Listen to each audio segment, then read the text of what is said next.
Hello, everyone. This is week number 19 of my 52-week challenge to do a live stream every single week on LinkedIn. I'm here with Puppy Tsai. She's works in data operations. She's a challenger, and she's doing a 30 days of pup challenge. So, Puppy, how are you doing today? Good. How are you? I'm doing good. Today's been a crazy day. I usually have Fridays off, so this is why I do the live streams on Fridays. But I had 3 work meetings earlier today. I had to go out eat lunch. I had a Zoom meeting right before this, so it's been a pretty crazy day. But this is probably the most enjoyable meeting out of every meeting I've had today. Yeah, sounds pretty productive. Yeah, it's my off working days end up being more busy than my regular working days. That's how it works out sometimes. So, yeah, Puppy, you want to take a couple minutes, just introduce yourself? What do you do? Who you are? Yeah, sure. Thanks for having me, first of all. And my name is Puppy. I'm a data lead at a data company in New York City right now. I originally come from Taiwan, and I grew up in Taiwan, and now I finished my college in the United States, and then I'm working here. And I really enjoy, almost everything from technology to mathematics, culture, anthropology, psychology. And yeah, I guess that is why I wanted to, have a conversation with you, because you've been so awesome in producing educational content. And I really want to take the opportunity to learn more about public speaking and, how to challenge yourself, and then, learn more from you. Oh, I really, really appreciate that. But I just want to say thank you for coming on here and being a guest. I know it's a little challenging, just being on your first live stream here. But hey, that's how you get better at public speaking. You just got to go out and do it. I was actually in New York last weekend, so I should have hit you up if I knew if you lived in New York, and we could have met in person right before our live stream here. And then you said you're originally from Taiwan. My parents are from Taiwan, and that's my next international trip when things are finally opened up. That's my next place I want to go internationally for a future vacation. Yeah, Taiwanese food are the best.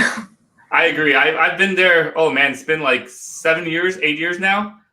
So definitely look forward to getting this cheap and delicious street food. Yeah. All right. So before we get into our topic, I like starting all of my LinkedIn lives with an icebreaker called 2 Truths and a Lie. So I'm going to go first. I'll share my 2 truths and a lie. I'll have you guess, Puppy. I'll have people in the audience guess. And we'll go from there, see who gets it right. And then I'll have you share your 2 truths and a lie as well. Does that work for you? Yeah. All right. So let's see here. Okay. Number 1. Since we're talking about getting out of your comfort zone, I wanted to point out 3 challenging things here. Number 1, I've been posting weekly LinkedIn videos since 2018. Number 2, I completed a 100-mile running challenge last month. And number 3, I have completed a triathlon before. So if you're watching, put what number you guess. Guess which number is the lie. Put that in the comments there. Puppy, you have any initial guesses here? I'm going to guess number 3. Do you have any reason for that? Because I've been following you for a while, so I think the first one is true. And then the second one, I remember seeing you post about like running challenge. Yeah, so I rule out first and second. Yeah. So you think number 3 is the lie? Yeah, I had a hard time at this rate. With 19 live streams, I have a hard time coming up with 2 truths and a lie. So I don't know if anyone wants to guess here, but I'll just share what the answer is. So you were exactly right. I have not completed a triathlon. I got to come up with more lies in the future. Be ready for that for these live streams here. So Puppy, do you want to complete a triathlon? Sorry, what's that? I was asking, do you want to complete a triathlon? I don't know. I feel like I want to try to see if I can run a half marathon again, because I've done that before. With the triathlon, so my girlfriend has a Peloton bike, so I use it on the weekends when I go visit her.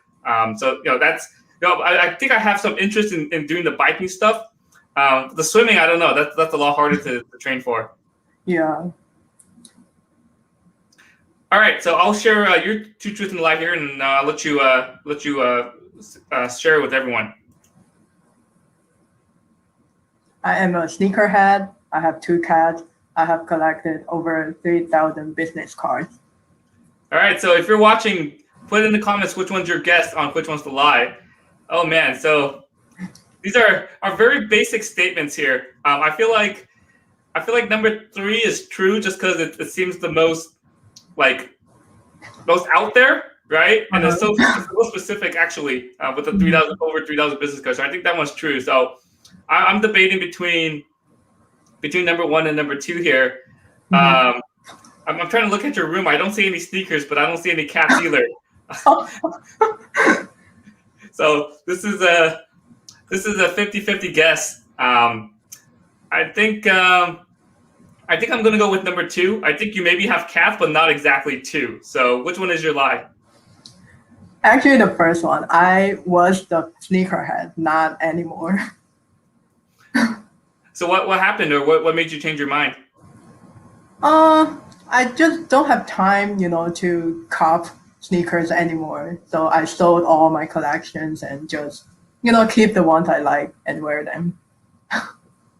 Yeah, I have a good friend who's a sneakerhead, and I've seen him on like a Zoom call, and it looks like he's at a sports store because he has shoes all over the place, like shoe boxes everywhere. So yeah, I'm not a sneakerhead at all, but definitely admire those who are. It's definitely, there's a huge market for it. There's a large following. I know people are always jumping on shoes whenever they release, and you just can't get them because they sell out instantly. Yeah, maybe you can do a series with your friend about sneakerhead, sneaker market. Yeah, that might be a good idea. I actually had a live stream with someone maybe 3 weeks ago, and he was talking about sports card trading. So that was something totally brand new to me, and I was just asking a lot of questions, and it definitely piqued my interest. It was a very informative live stream there. Yeah.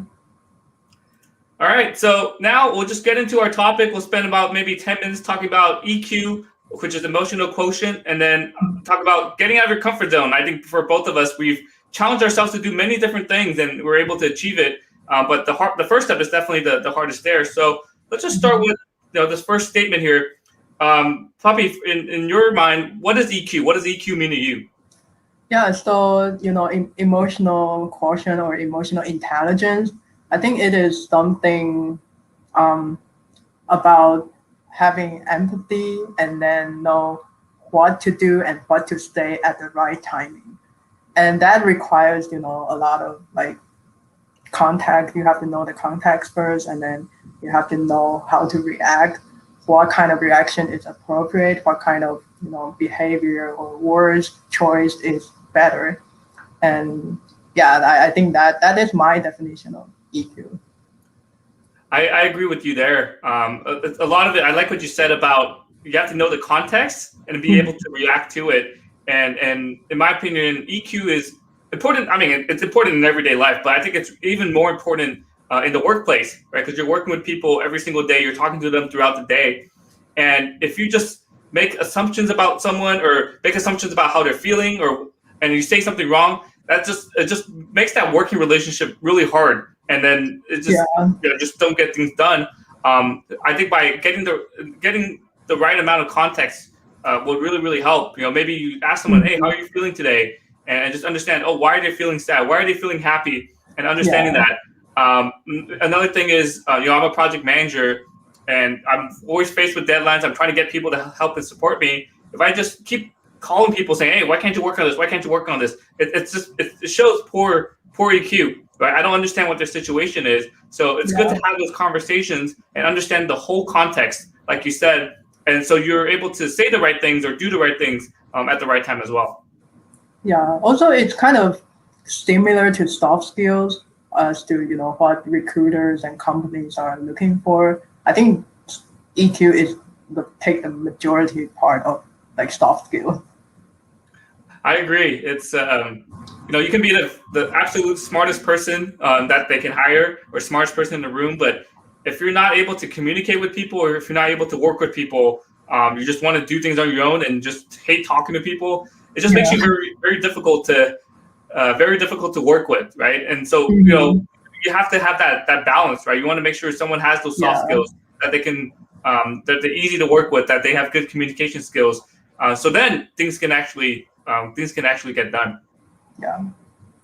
So next thing here about EQ, how do you get better at your EQ? How do you improve that? Yeah, so that's a great question. It takes kind of, years of like self-realization and then practice. I don't think I have a high EQ. I still don't think, but my friends think, oh, you are fine. You don't seem to be an idiot. Yeah. So I think the first step is to know yourself, and then once you learn more about yourself, you can start to look at what area do you need to improve, and that can be interpersonal skills or hard skills you are looking for. And for soft skills, you can then take a look at, okay, am I being too sarcastic when I'm talking to people, or am I not considerate enough when people are sharing their feelings or opinions? Yeah, and then after you learn more about yourself, I think the next step would be learning about others. Try to be open-minded and empathetic about others' stories, background, and yeah, I mean we all come from different backgrounds, and we do things differently because of our history, our background settings, and once you have that mindset to be open-minded and more considerate, more empathetic, then you can not that you have to agree with everyone else, but you can start to be respectful and accept, okay, other people have their reason of doing that, so you don't have to blame them or judge them because of that. Yeah, I think that is my kind of experience in how to improve my EQ, because I was not a considerate person in the past. I tell bad jokes or offensive jokes, and then I realized, okay, that's not good. Yeah. Yeah, no, it's a great response there. I was going to say pretty much the same thing. You have to start with yourself, right? Understand why are you feeling this way, or why did when someone said something to you, why did that make you react a certain way? Why did that make you feel a certain way?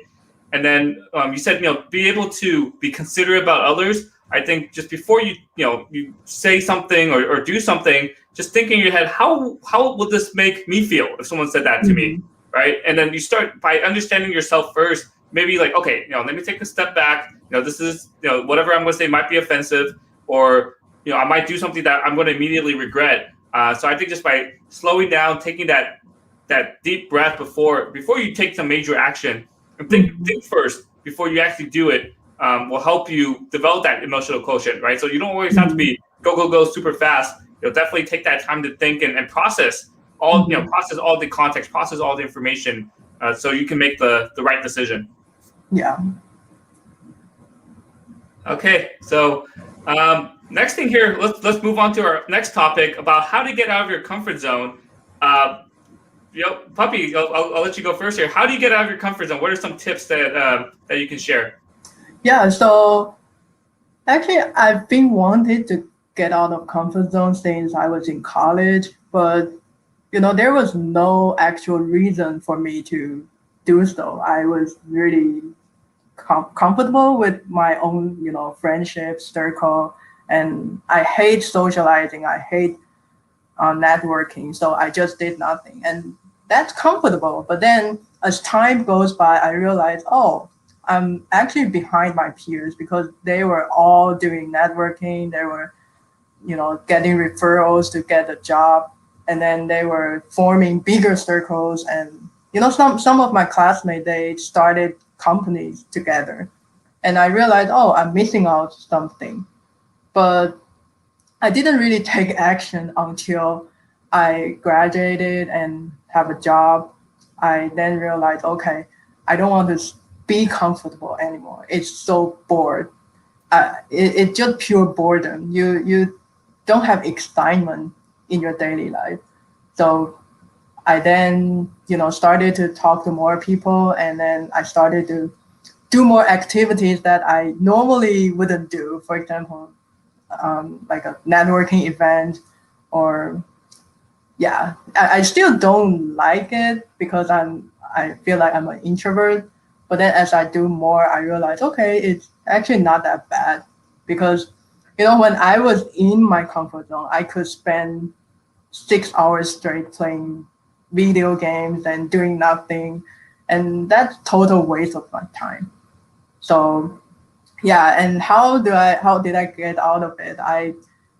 It it wasn't systematic until last year. I started my 30 days of pop challenge because it was my birthday and I wanted to make real change. So I started the first challenge, and it was about throwing one thing away per day, because I really love collecting things. I'm a thing hoarder, and for no reason, even like a packaging of a previous gift, or just garbage, I would just keep them. So I did that challenge, and then it was really hard. I had to really make up my mind and then take that things to the trash bin and say proper goodbye. So, after 30 days, I find it, not that hard anymore. And then that habit actually stick with me. I no longer, hoard things and then make my living situation, really bad. So yeah, I think the biggest tip is to take the first step. You will be scared, you will feel really uncomfortable. So just don't be afraid. Just go ahead and do it. And I do it for 30 days because it's consistent, and I like the number 30. So yeah, I encourage anyone who wants to change, choose one thing and then do it for 30 days. You will see a really amazing change afterwards. Yeah, no, that's you had a lot of nuggets of information there. Just kind of what you said about getting out of your comfort zone. Just take the first step, and I will just add on to this. Just take the first step, even if it's a baby step. An example I like to do is, you're talking about networking, and you being an introvert. A lot of people are introverts. A lot of people hate going to networking events, but take that first baby step. So perhaps you bring a friend with you to the networking event, and I'm assuming this is in person. You bring a friend, and then you and your friend, you make a goal. We're going to talk to 5 people. Once you're done with 5 people, you can go home and leave or whatever. So just start with that small goal. And yes, it's a little uncomfortable, but just by being there, you have some support with your friend. And it's just 5 people, right? You don't have to spend that much time at the event. Maybe next time in a future event, you bring your friend, or maybe you're confident enough you don't have to bring your friend, but you set that goal a little higher. Say, I want to talk to 10 people. I want to collect 10 business cards. And then you start getting a little more comfortable. So definitely take that first step, and no matter how big or small, just take that first step, and that's how you get a little bit out of your comfort zone, but not too crazy. But it's just okay. I got to break out of my shell a little bit just to do what I want to do here, especially with this example of a networking event. I really like what you're doing with the 30-day challenge that you're doing, and I think that's a right amount. Because don't call it like a 3-day challenge, because after 3 days it doesn't build up a habit. I think I agree with you. 30 days it creates a habit. There's things that I do that I started. Okay, I'm going to start with I'm going to do this for 30 days, and these are things that I continue to do every single day. A good example of this is using Duolingo to learn languages, and I'm closing in on a 1-year streak, almost 365 days. And before that, I had like 1,000-day streak. So just by doing something every single day, and like you said, even throwing away something that takes like less than a minute. Learning a language, 10 to 15 minutes. Like we can all find that time by taking that small step and doing it every day, so it becomes a habit. It'll help carry that through, just for forever, as long as you can. Yeah, actually, I have one question for you, Stephen. So, in your profile, you mentioned you hated socializing and networking in the past, but then you started public speaking and become like a whole different person, I would say. So how do you overcome your aversion to like socializing or networking? Yeah. So with socializing and public speaking, it's the same answer here. I just force myself to be in that situation where I have to socialize and where I have to speak in public. I joined. This was in 2016, maybe near the end of 2016. I joined the Professional Asian American Network, which is an Asian employee resource group we have at work. I decided to take on a leadership position there. I was the mentoring and professional development chair. So as part of this position, I needed to organize and coordinate speed mentoring events. I have to organize speaker events. So there, I'm forced to have to be on stage, introduce the speaker. So I'm not the one giving the presentation, but I still have to be on stage and do that. When we have speed mentoring events, I have to facilitate the event. I have to tell people where to go, where to rotate. So just kind of forcing myself to be in those situations. Yeah, of course, I was super nervous, before my first event. But over time, you just get more and more comfortable. You just get used to being in those situations. So now at this point, I don't hesitate to be at a public speaking event to share my story, to share my experiences.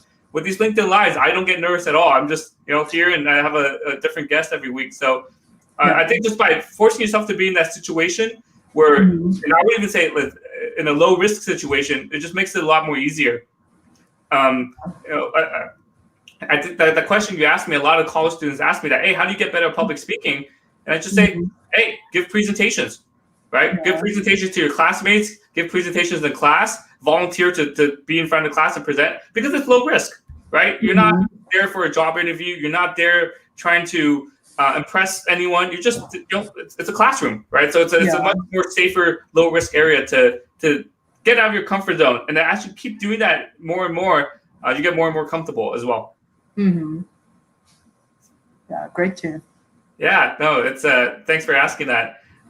Next thing here, you talked a little bit about your 30 days of Pup challenge. If you go to Puppy's LinkedIn profile, she has a link there with all the challenges you've done. You want to share a few more examples of different challenges that you're able to achieve? Yeah, actually, I'm on the 11th challenge now. So every 30 days, and then I take a few days break, and then I start a new challenge.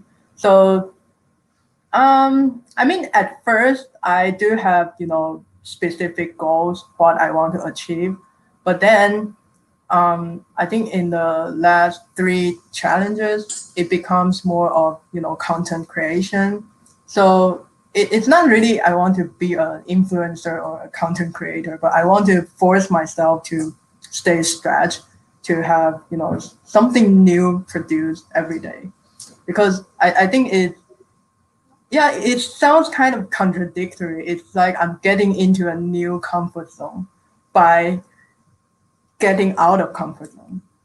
So I'm kind of, more comfortable about getting uncomfortable every day. That sounds weird, but I really enjoy that kind of feeling. So I think this is a personal challenge that I can continue doing because I'm just feeling uncomfortable all the time, but I'm happy with that. Yeah, and I guess this is great because it allows me to become more flexible for all kinds of challenges, or when things go wrong, I can come back like stronger. Yeah. Yeah, I really like what you said there. I think a lot of people would agree that get comfortable with being uncomfortable, right? So, so whenever you're facing those uncomfortable situations, you've been in those situations before, and you're able to adjust quickly as well. I really like what you're doing with your challenges because you're documenting everything. Yeah. And you have, I looked at your spreadsheet. You have links to all the different posts you have. And I did that when I did my 52-week challenge back in 2018 to do a video every single week. I just like, okay, I'm going to save the link and just, hey, here's my proof that I did 52 weeks of videos. But the nice thing is, especially it's on LinkedIn, you have a repository of every single post you have posted on LinkedIn. So you can always go back and pull it up. People reach out to you and say, hey, I have some questions about time management. Can you help? I can go to my list. I have like 3 or 4 videos about time management. I can just send it to them directly. Documenting things, document any of your goals. It makes you more likely to achieve it. Because right now, I look at your spreadsheet, I'm like, holy crap, you've done a lot of things. But for you, while you're going along the journey, it doesn't feel like that. But when you look back and have that retrospect on it, it's like, wow, I've done a lot. This is amazing. Yeah, and especially I'm in data field, so it's important to have that data in place, and we can check it out. Like you said, whenever we want, and it's great. Yeah. Do you have any plans for future challenges? Yeah, I actually have a list of future challenges, and right now there are like 20 of them, but I'm not sure if I want to do them all because some of them sounds boring, so I kind of want to think of new challenges to make sure it is interesting and challenging, not just a random topic. Yeah, no, I think that's a good idea because as you go along through these challenges, you find out different things, right? Mhm. So maybe I know you're doing a post pretty much every single day about a specific type of topic. Maybe Mhm. you'll start doing 30 days of videos. Who knows, right? Maybe you're not Yeah. comfortable with it today, but as you get more and more comfortable with posting on LinkedIn, maybe after Mhm. this live stream, you get some motivation as well. Who knows? You might do a 30-day video challenge, and I'm really impressed with people who do that. I do a Mhm. weekly challenge with the videos because that's just the amount of time I have. I can't imagine doing a video Yeah. every single day. Yeah, you have to do the editing, shooting, and finding the right people to be on your show, and yeah, it's a lot of work. I mean, I would love to do a 30 days of video challenge, but I'm not sure if I can actually invite that many people. Well, I mean, you could just do yourself, right? Just do a personal video every single day. Yeah, yeah, that's a great idea. I would surely do that challenge. Yeah, and I'll just kind of share my perspective on that, on kind of Hmm. adjusting as you go. One of Yeah. my goals this year is to do a different fitness challenge every single month, and Hmm. I mean, at this point, I'm just adjusting. I'm just figuring out what I want to do the next month. So last month, I Yeah. ran 100 miles in April. In March, Hmm. I did 100 push-ups, 100 Yeah. squats, and then did a plank for 5 minutes. And now I'm just like, okay, I'm trying to come up with different ideas. So this month, I decided to up my March challenge. So I'm doing 125 push-ups a day, doing 125 Wow. squats a day, and then holding a plank for 125 seconds. And surprisingly, that one is the hardest because after like a minute and a half, I'm just shaking. But I have 35 seconds left, so Yeah. this is something you do, and now it becomes a daily habit, right? So I think that's the key with these challenges. Like you said, you want to make it interesting, but also challenging as well, Hmm. because Yeah. if it's challenging, you feel that sense of accomplishment at the very end. He's like, oh man, it wasn't that bad, right? I was able to finish it, and I'm going to keep Yeah. doing that in the future. I think the fitness challenge is really awesome. After the pandemic, most people work from home, and I also gained a lot of weight, so I probably should start one too. Yeah, I told people, hey, just do 100 push-ups, 100 squats, and they say, oh Hmm. no, that's impossible. Hey, just do it throughout the day, right? Yeah. Maybe you can only do 10 push-ups at a time. Well, you do it once every hour. There you go. That's Hmm. over 10 hours. You get 100 push-ups, and you'll feel stronger throughout the month as well. Hmm. Yeah. Yeah. So, thank you for Puppy for sharing your thoughts here on EQ. I really like your inputs on the different challenges you've been doing and how to achieve those challenges. Make sure to connect with Puppy here. This is her LinkedIn profile, and I'll give you the floor here. You have anything coming up? Anything you want to share? Just any plug you want to put out there on why how you can help people. Yeah. I mean, I welcome everyone to connect with me or chat with me. I'm very interested in learning all kinds of stories, and I'm a firm believer of we can learn something valuable from everyone. So please reach out if you want to like teach me something, or learn something from me, or you want to talk about anything about data, technology, psychology. I was a psychology major before I switched the major. So yeah, anything you want.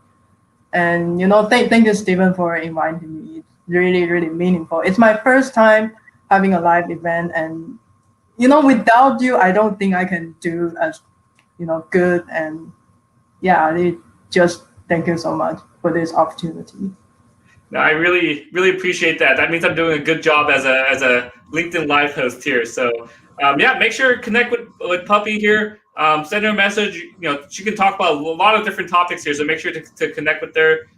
Puppy, just want to say thank you so much for joining my live stream. I know this is your first one, but we covered a lot of great information here about emotional quotient as well as getting out of your comfort zone as well. So, anything else you want to share? No, stay hungry, stay foolish, stay humble. We learn everything every day, and that's how we grow. Absolutely. Make sure you grow every day. So if you're still watching, put in the comments, what challenge are you working on, or what challenge do you want to try to achieve in the future here? So I'm excited to see what people say. So thank you everyone for watching the live stream. Thank you so much, Puppy, for joining your first live stream as well. Couldn't do this live stream without you as well. So thank you everyone for watching, and talk to you all next week. Thank you.